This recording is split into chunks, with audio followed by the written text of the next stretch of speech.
Muy buenos días, amigos televidentes. Bienvenidos otra vez a su programa Actualidad Fiscal, Tecnológica y Financiera. En el día de hoy tenemos a Antonio Siriaco, quien es ya parte de este programa, no un invitado especial, sino que Siriaco es parte de este programa que viene cada cierto tiempo a orientar a la ciudadanía sobre lo que es la economía dominicana. Siriaco, estamos ya en el último tramo del año 2025, segunda semana de diciembre. ¿Cómo le fue a la República Dominicana en términos económicos en este 2025? Bueno, en primer lugar, Nicolás, quiero darte las gracias, ¿no?, por la invitación y que, como tú has dicho, uno se siente ya parte de este programa.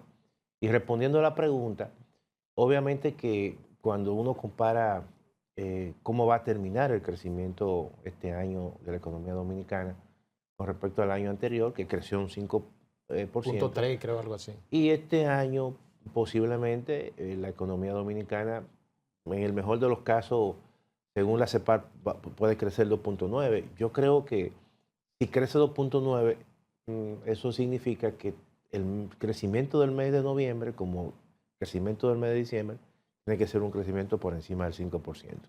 Si no, entonces, obviamente que puede estar creciendo alrededor de 2.3, 2.4, como el Banco Central incluso hizo la corrección.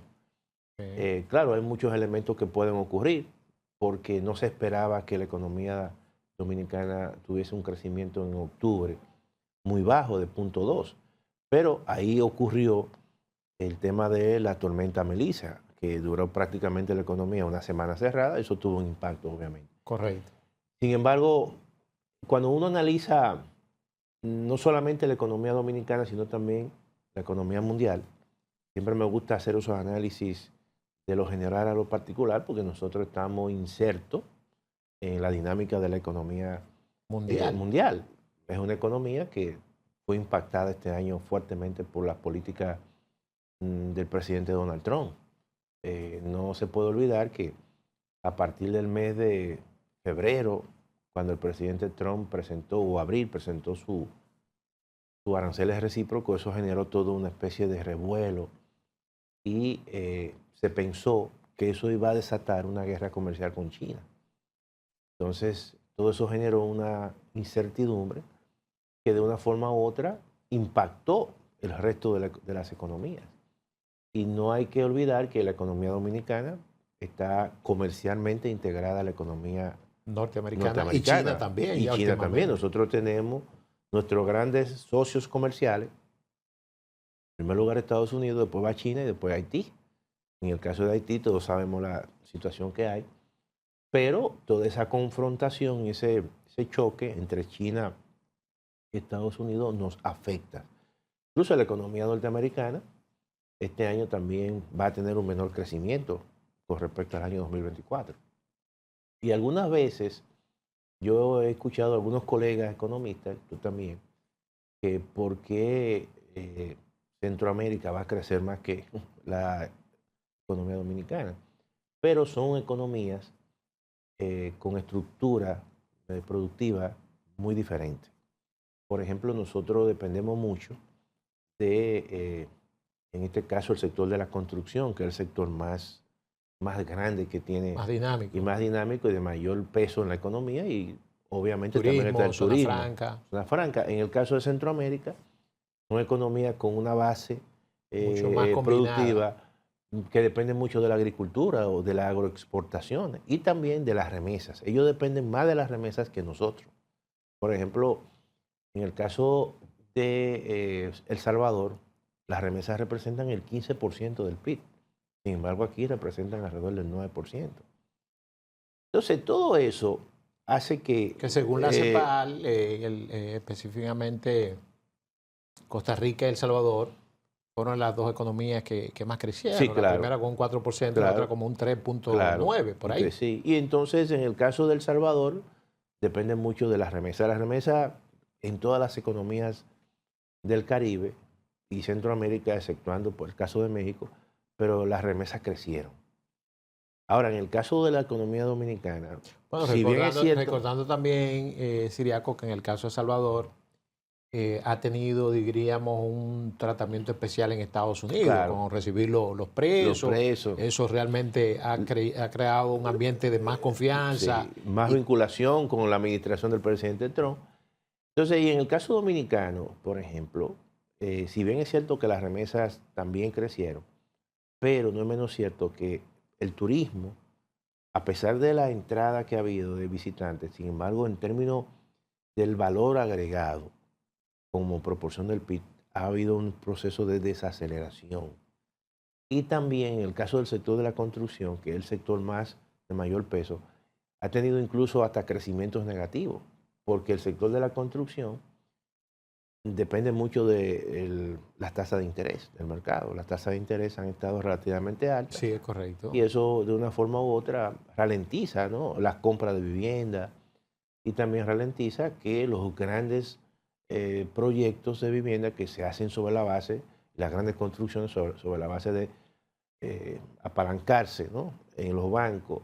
Entonces todo eso aumenta el coste de fabricación de vivienda, el coste de venta de vivienda, y todo eso ha hecho que ese sector tenga un crecimiento incluso hasta negativo. No, y también, Siriaco, recuérdate que adicionalmente de las tasas que estuvieron por encima de un 12%, que es un porcentaje sumamente elevado Claro, para el sector inmobiliario, tenemos la situación de los fraudes inmobiliarios, que eso también influye.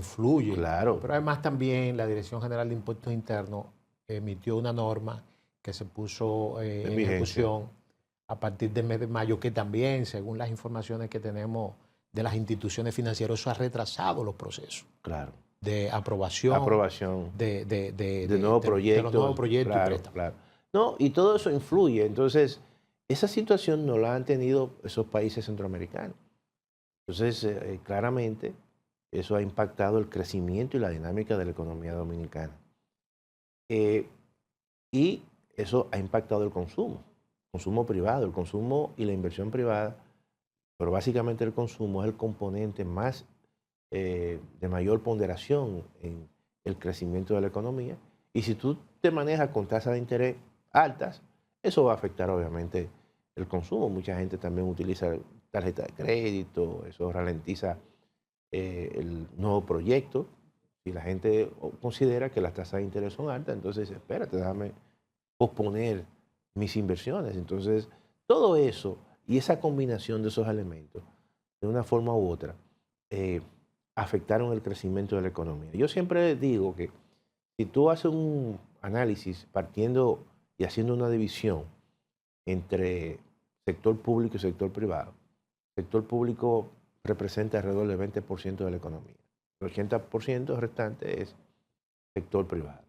El sector privado ha sido muy afectado por tasa de interés alta. Alta, correcto. Te afectó el consumo privado y te afectó la inversión privada. Pero si tú luego entonces te vas y ves la otra cara de la moneda, dice, bueno, si hay un proceso de ralentización del sector privado, en esos casos así, tiene que entrar el sector público con la inversión pública, pero la inversión pública también ha sido muy baja. Y esos elementos se han combinado para que el crecimiento de la economía obviamente sea mucho menor que el crecimiento obviamente que hubo en el año 2024. Aunque según la CEPAL, Siriaco, a pesar de que tenemos un nivel de crecimiento bajo, que según las observaciones que tú nos has hecho, eso afecta también el empleo, porque tiene una tasa de crecimiento por debajo de lo que es la tasa que permite la creación de nuevos empleos. Claro. Sin embargo, Siriaco, nuestra economía se ha mantenido un crecimiento por encima del promedio. Eso te iba a decir. O sea, no es que... Lo que ocurre es que nosotros nos hemos acostumbrado a hacer una economía de alto crecimiento. Entonces, cuando tú creces la mitad, se ve como una catástrofe. Es correcto. Y entonces, obviamente que también las economías, de una forma u otra, van perdiendo fuerza por diferentes razones. Y en el caso, por ejemplo, de la economía dominicana, que su crecimiento potencial siempre ha estado alrededor de un 5 y había crecido a una tasa de un 6, incluso a tasa de un 7, y que ahora caiga a un 2.5, no significa que nosotros que esto es una catástrofe. No, obviamente hay que ver las razones por las cuales esta economía se ralentiza, pero las perspectivas que tú puedes y uno puede ver para el próximo año con un entorno diferente, ¿sí? Ya con esta incertidumbre que más o menos se diluye, porque tanto Estados Unidos como China pueden llegar a acuerdos. Entonces, la República Dominicana el próximo año fácilmente retoma su tasa de crecimiento. No, y déjame decirte lo siguiente, la discusión que va a haber el próximo año, y anótalo, va a ser que la República Dominicana tendrá en muchos meses altas tasas de crecimiento. Por un tema incluso hasta estadístico. sí. Si tú en el mes de enero del año 2025 creces muy poco, lo mismo en febrero, pero el año 2026, cuando tú compares el enero del 2026 con un año que creció muy bajito Sí. en el 2025, cuando tú calculas, se nota la diferencia. se nota la diferencia. No, y es correcto el planteamiento que tú haces con respecto a lo que serían las expectativas que se tiene para el 2026. Porque tú sabes que recientemente también se reunió la Reserva Federal, disminuyó su tasa de política monetaria. Y eso influye también. Aquí. Eso influye, se espera que también el Banco Central aplique el mismo procedimiento y eso entonces impactaría en una reducción de las tasas a partir del año que viene. Eso es algo muy importante porque eso es también una variable que va a ser diferente del año 2025. El año 2025... Que entramos con muchísima incertidumbre. Claro, y se caracterizó por tasas de interés relativamente altas, pero el próximo año posiblemente con las entre ya con una tasa más baja. Perfecto. Siriaco, si bien es cierto que el crecimiento estuvo muy por debajo de lo que acostumbramos a ver en la economía dominicana, también se ha visto que hemos tenido inflación quizás por encima del promedio. Nos gustaría que tú nos digas cuáles fueron los elementos que influyeron para que esa inflación estuviera quizás o teóricamente un poquito elevado, pero lo vamos a hacer en el siguiente bloque. Volvemos ahora.